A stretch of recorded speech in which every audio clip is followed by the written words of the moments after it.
blood of one of the butchered Israeli soldiers, reserve soldiers on his hands, the killing, of course, lynching of 2 Israeli reserve soldiers in Ramallah police station. On the right, the iconic picture of little Mohammed al-Dura just before he was shot dead by Israeli troops. These advertisements to the BBC are sent along to us by the BBC to my newspaper. So here is the back of the card, which is actually much more instructive. Now, I'll read it to you. See what's wrong with it. 2 images captured the hatred that has destroyed the peace process in the Middle East. Mohammed, the boy from Gaza, shielded by his father, but still dying under a hail of bullets, and the brutal murders of 2 Israeli soldiers by a Palestinian mob. Yeah, you got it. You see, I'm sorry, having a few audience, I'd like to point it out a bit more. The problem here, as you can see immediately, is who killed little Mohammed. Now, it's most Israelis I've met believe, and certainly many Israeli MPs believe, and most of the journalists, that Mohammed al-Dura was shot by Israeli troops, although some of them may not have known he was behind the wall at the time. But once again, the narrative of the Palestinian suffering is cut short, whereas the full story of the Israeli murders is there. It's ironic, I think. Tom, you can put the lights up again. I'll finish with the machine here now. It's ironic, I think, that among the exceptions to the grotesque and misleading journalism coming out of the Middle East are a few very brave Israeli reporters who question the morality of Israel's actions with a ruthlessness which is rare in any European publication and almost totally absent in the United States. Among the most courageous and eloquent of these Israeli journalists are Gideon Levy and Amira Haas in Haaretz. I know many of you read Haaretz.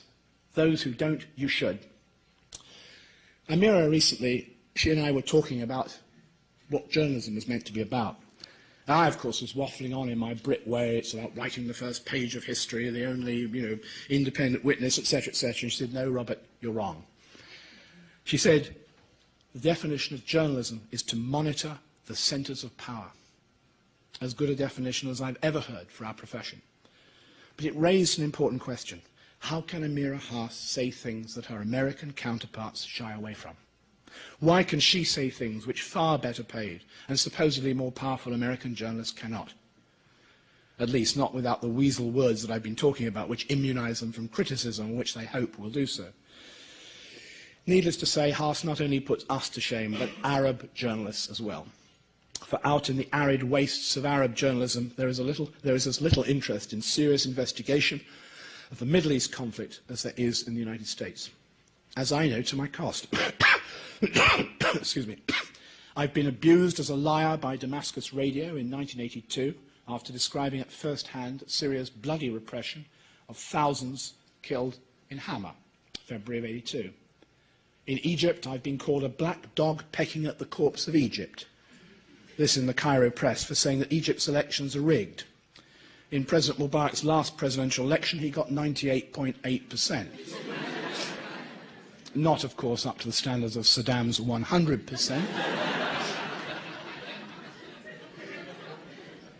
I should tell you that I've uncovered in my researches through the old Lebanese newspapers that President Kouatly of Syria 40 years or 50 years ago got 110%. He was so stunned by the result that he fired his interior minister and reduced it to 99. Better than Mubarak, not as good as Saddam.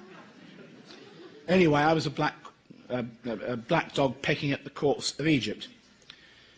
I'll show you now what happened when I wrote about a former British Special Branch officer called Ian Henderson. He's actually Scottish, who was running the Bahrain Interrogation Centre where torture was taking place. This is the small Arab island of Bahrain before the old emir died. And I'll show you what happened. Akhbar al-Halij, anybody here who can... Oh, can you come and help me hold this poster up? Akhbar al-Halij, let me see this. Published this picture. Oh, it's the other way around. Hold it up as high as you can. There we are. Of 3 dogs.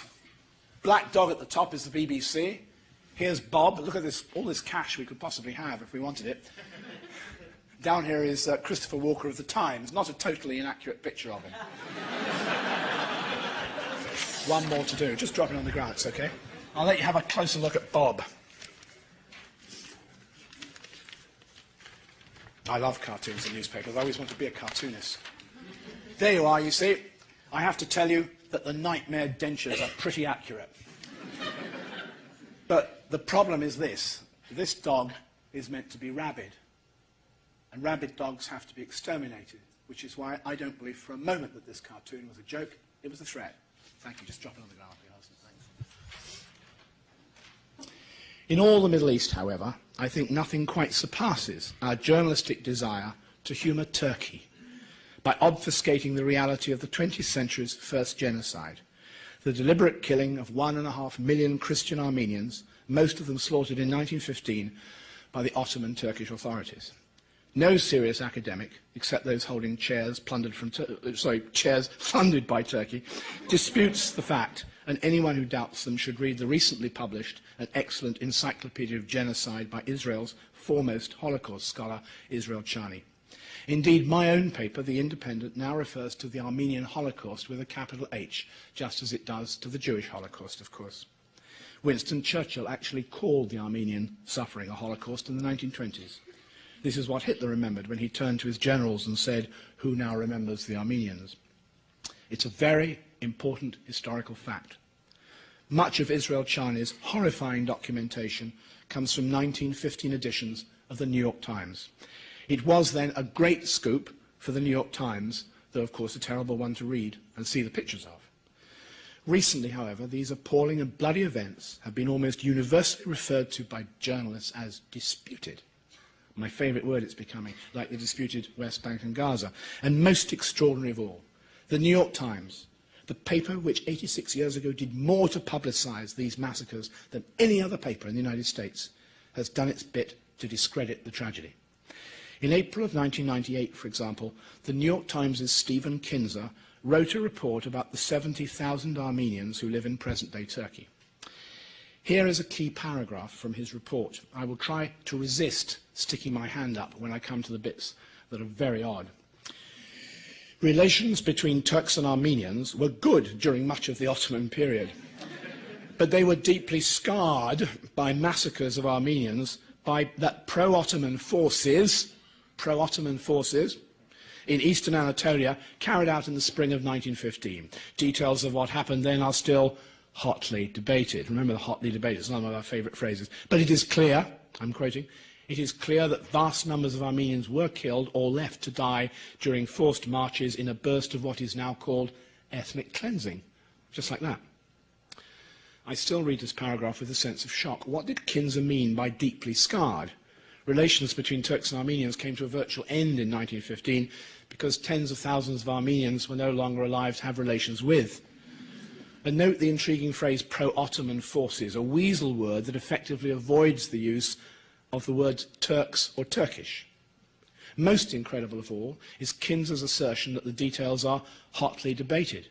Turkey may use its lobby groups to lie about the genocide, and the Turkish government still tries to cover up the massacres as the side effects of civil war. But for the New York Times to present the Armenian Holocaust as a subject of serious dispute is as insulting to Armenians as it is for Jews to hear the facts of their Holocaust disputed or denied. Note how Kinzer, by the way, talks about vast numbers, thus avoiding the key figure of 1.5 million, and how ethnic cleansing takes the place of a much more appropriate word, genocide. Another of Kinzer's articles, written from the Armenian capital of Yerevan, even carried the headline, "Armenia never forgets. Maybe it should." Here's Mr. Kinzer's latest contribution. This is the New York Times of April last year. He's writing about genocide museums in general. Washington already has one major institution, the United States Holocaust Museum, that presents facts which are incontrovertible. But of course, the Armenian Genocide Museum is showing details that are still a matter of intense debate. I got a fascinating email the other day from an Armenian man living in Toronto in Canada. He'd read an article I'd written in The Independent about what I referred to as, and what The Independent called, the Armenian Holocaust.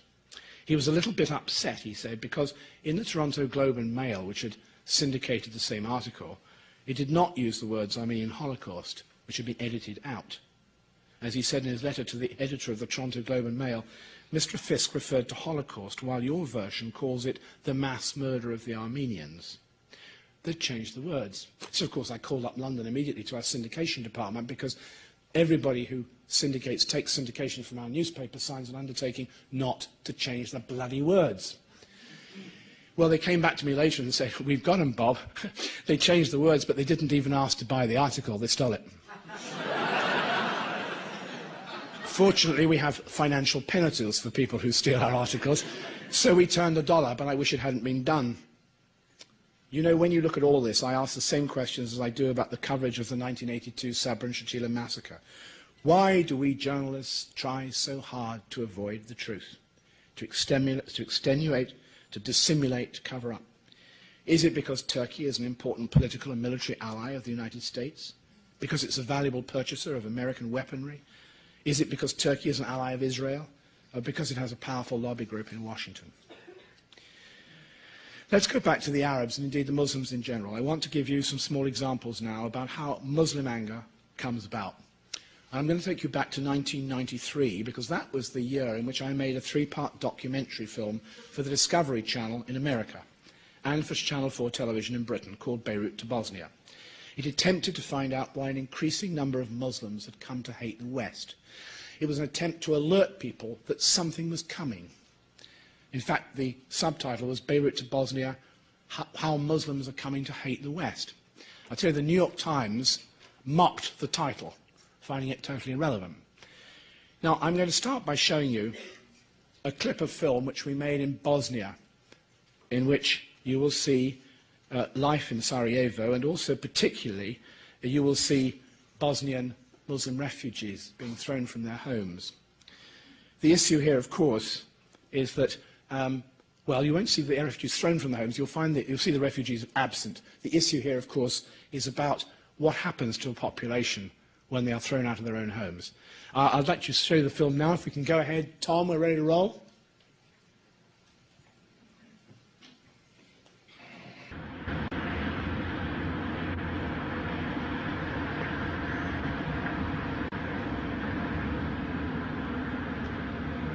Ethnic cleansing. How easily we reporters accepted this phrase. The Muslims who lived in these devastated homes were raped and murdered by the Serbs, not because they were ethnically different from their Serb attackers, but because the Serbs wanted the Muslims' land, and they got it. Our reports of their plunder made no difference. A year ago, The Independent sent me into Serbian Bosnia to search for a village in which Muslims still lived. I found a village called Chela. It had a pretty mosque and a friendly imam who lived in a cottage next door. The Serbs promised to protect them. Now I was going back to see them again, accompanied by 2 watchful Serb policemen. I'm sure it's the mosque. I went in there before. Keep going, keep going. This I'm sure. Yes, I remember going in here before. This is the mosque. Right. I see the problem here, then. Can you ask the policeman what happened to this mosque? I mean, last time I was here, I walked inside it. It was ordinary. What happened, Kathy? Can you ask him? Onda što se dogodilo tu za džamiju, za sve? It's no picture. Okay, all right. Don't take your phone away. All right.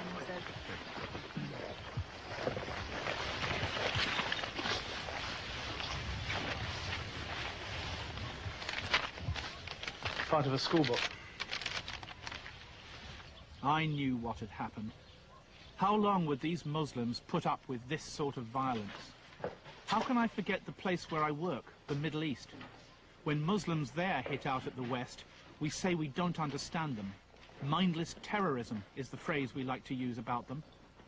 And every time I see things like this, I wonder what the Muslim world has in store for us. Maybe my reports should always end with the same phrase, watch out.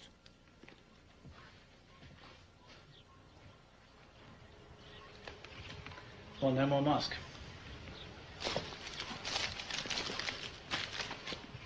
It had been blown up with explosives. No one would say who did it, and there wasn't any point in asking the Serb police. And here was the cottage in which the Muslim Imam and his family had given me coffee